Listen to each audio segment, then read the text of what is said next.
Back to government formation. இப்போ இன்னொரு செய்தியும் வரப்பெற்றிருக்கோம் திரு ஜுபேர், நீங்கள் நம்மளோட இணைந்திருப்பீங்கன்னு நினைக்கிறேன்.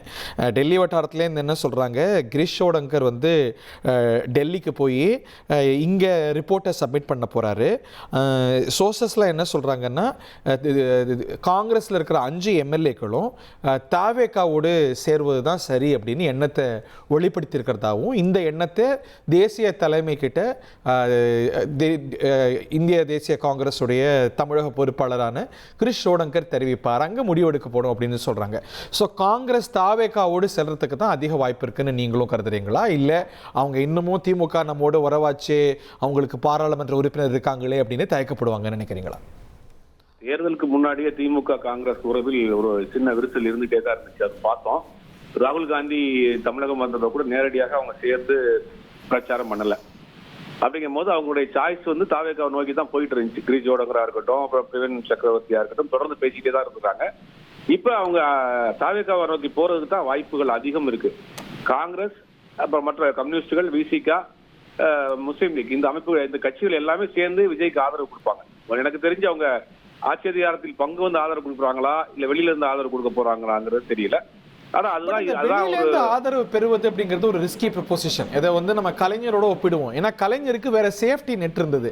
ஏனென்றால் அவர் வந்து இங்க ஒரு மைனாரிட்டி கவர்மெண்ட் நடத்தினாரு, காங்கிரஸ் வெளியிலேருந்து ஆதரிச்சிச்சு, காங்கிரஸ் பாமக வெளியிலேருந்து ஆதரிச்சிச்சுன்னா அவங்க டெல்லியில திமுகவுடைய ஆதரவு காங்கிரஸுக்கு தேவை. இதன் மூலமா மத்திய அமைச்சரவையில் பாமக பங்கு கொண்டிருந்தது. ஸோ இந்த மாதிரி ஒரு முக்கோண உறவு இருந்தது. ஆனா அந்த ஒரு சேஃப்டி நெட் தமிழக வெற்றி கழகத்துக்கு இருக்காது. ஒருவேளை இவங்க வெளியிலேருந்து ஆதரவு கொடுக்குறேன் அப்படின்னா அந்த ஆதரவு ஒரு ஃப்ரெஜைல் ஆதரவாக தான் இருக்கும். என்ன நேரத்திலையும் வித்ரா பண்ணலாம், இல்லை வித்ரா பண்ணுறேன்னு மிரட்டலாம். ஸோ உள்ள வச்சுக்கிறது தான் ஒரு ப்ரூடன்ட் டிசிஷன் நீங்க பார்ப்பீங்களா? இல்ல, உள்ள வச்சாலும் வெளியிலே வைச்சிருந்தாலும் இந்த இந்த ஒரு தனி இண்டிபெண்டன்ட் மெஜாரிட்டி வராத இல்ல, உள்ள இருக்கும்போது ஆட்சிங்கிறது ஒற்றை பச இல்ல, அதிகாரம்னு அவங்க வந்து அமைச்சர்னு காங்கிரஸ் உட்காரும் போது இல்ல விசிகா உட்காரும் போது அதை விடுறதுங்கிறது ரொம்ப சாதாரணமான காரியம். ஓரளவுக்கு அது சேஃப். ஒரு முக்கியமான ஒரு இஷ்யூ வருதுன்னு வச்சுங்களேன், இவர் ஒரு முடிவு எடுக்கிறார் முதலமைச்சர், அதுக்கு இந்த கூட்டணி கட்சிகள் வந்து இதுக்கு ஒத்துழைக்கல அப்படிங்கும் போது அதை வந்து சட்டமன்றம் வந்து பாஸ் பண்ண முடியாது, பில்லா பாஸ் பண்ண முடியாது இது சட்டமன்றத்துல. அதெல்லாம் ஒரு சிக்கல் இருக்கு. இப்ப அவர் ஒரு டிசிஷன் எடுக்கிறாரு, அவருடைய இந்த கவர்மெண்ட் கூட ஒரு டிசிஷன் எடுக்கிறாரு, மதுக்கடைகளை மூட போறோம்னு ஒரு டிசிஷன் எடுக்கிறாரு. இதுக்கு இப்ப சிலர் ஆதரிக்கலாம், சில எதுக்கலாம், படிப்படியா குறைக்கலாம், பல டிஸ்கஷன் வரும். அப்ப அந்த மாதிரியான ஒரு முரண்பாடுகள் வர்றப்ப என்னாங்கன்னா அப்பயுமே இது ஃபெயிலியரா தான். ஒரு கோயலிஷன் கவர்மெண்ட் எப்பவுமே சொல்லுவாங்க, அது நிலைச்சிச்சுனா கூட அது நித்தியகண்டம் பூர்ண ஆயுசு அப்படிம்பாங்க. பூர்ண ஆயுசு இருந்தா கூட அதுக்கு கண்ட நித்தியகண்டம் இருக்கும் அப்படிம்பாங்க. ஆமா, இப்ப நீங்க வட இந்தியாவில் பார்த்திருக்கோம், தமிழ்நாட்டுல முதல் முறையாக நீண்ட நாட்களுக்கு பிறகு இப்படி ஒரு அரசு அமைக்கிறத பார்த்திருக்கிறோம். இது விஜய்க்கு வந்து பயங்கரமான ஒரு சேலஞ்சான ஒரு விஷயமா இருக்கும். முதல் முறையாக ஒரு முதலமைச்சராக வர்றாரு. ஆனா அதே நேரத்தில் கூட்டணி கட்சியோட வர வேண்டிய கட்டாயத்தில் இருக்கிறாரு, நிறைய ஸ்கீம்ஸ் சொல்லி இருக்கிறாரு, அதை நிறைவேற்ற வேண்டிய கட்டாயத்தில் இருக்கிறாரு. பட் நீங்க பாருங்களேன், அவருக்கு சில கட்சிகளை சேர்த்துக்கிறது ஒரு ப்ரூடென்ட்டான முடிவா இருக்குமா? பல கட்சிகளை சேர்த்துட்டான்னு வச்சுக்கோங்களேன், நீங்க போனா இவங்க, அவங்க போனா இவங்க, he may choose various options. ஒரு பேலன்ஸ் ஆஃப் பவர்னு சொல்லுவாங்க. ஒரு 3 பேர் ஆதரிக்கிறத விட 6 பேர் ஆதரிக்கும் போது, 6 கட்சிகள் உள்ள இருக்கும் போது அதோடைய ஸ்திரத்தன்மை கூடுதலாக இருக்கும். ஏன்னா நீங்க போனாட்டி அவங்க வந்து எனக்கு ஆதரிப்பாங்க அப்படிம்பாங்க. ஸோ இந்த 118ங்கிற அளவில் மட்டும் நம்பரை சேகரிப்பாரா, இல்ல ஒரு சேஃப்டி நெட் பார்த்து as many players as possible உள்ள சேர்த்துப்பாரா? இல்ல, அப்படி போறதுக்கான இங்க சிச்சுவேஷன் இல்லை. இப்ப அதிமுக இருக்கு, திமுக இருக்கு, மிச்ச இருக்க கட்சிகள் தான் இருக்கிறாங்க. அந்த மேஜரா பாமக இருக்கிற இடத்துல விசிகா இருக்காது. அப்படிங்கும் போது நீங்க இந்த கூட்டணி பாமக விசிகாக்கு மட்டும் தான் அந்த சிக்கல் இருக்கு. அஃப்கோர்ஸ் அவங்க பிளாக்கா செயல்படுறாங்கன்னு பார்க்கிறோம். ஐயோமேல சேர்த்துக்கலாம், தேமுதிகவை சேர்த்துக்கலாம், கம்யூனிஸ்டுகளை சேர்த்துக்கலாம், காங்கிரஸை சேர்த்துக்கலாம், ஏன் அதிமுகவில் ஒரு பிரிவா வந்தா கூட சேர்த்துக்கலாம்.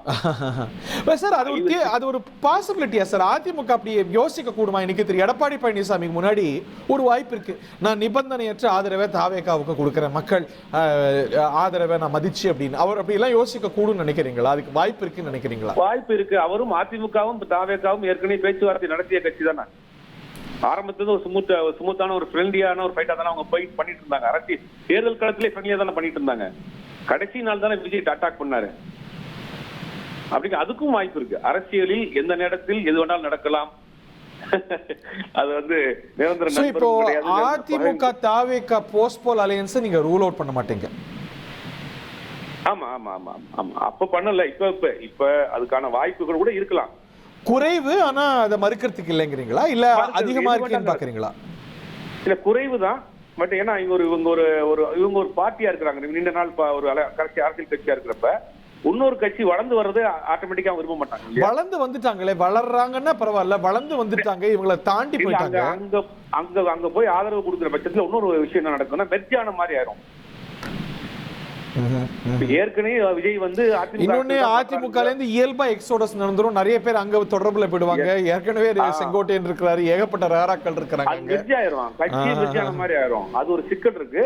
ஏன்னா லாயல்டி வந்து திரு இபிஎஸ் அவர்களை விட விஜயை நோக்கி நிறைய அதிமுக முக்கியஸ்தர்கள் வைக்கிறதுக்கான வாய்ப்பு இருக்கு. சோ அந்த ரிஸ்க் திரு இபிஎஸ் எடுப்பாரான்னு எடுக்க மாட்டார். அதுதான் ஒரு சிக்கல் இருக்கு, அது எடுக்க மாட்டார். ஒரு அணியாக வெளியில வந்து ஒரு ஆதரவு கொடுக்கறதுக்கான வாய்ப்புகள் இருக்கு. ஓகே, பார்ப்போம், நம்ம பொறுத்திருந்து பார்ப்போம். Everything is on the table. ரொம்ப சுவாரஸ்யமான அடுத்த வரக்கூடிய நிமிடங்களும் மணி நேரங்களும் நாட்களும் ஆட்சி அமைந்து சட்டமன்றத்தில் ஃப்ளோர் டெஸ்ட் முடியற வரைக்கும் ரொம்ப பரபரப்பான திக் நிமிடங்கள் தான். உங்கள் தந்தியன் தொலைக்காட்சியில் ரகசிய சிநேகிதியே தினமும் இரவு 8 மணிக்கு காண தவறாதீர்கள்.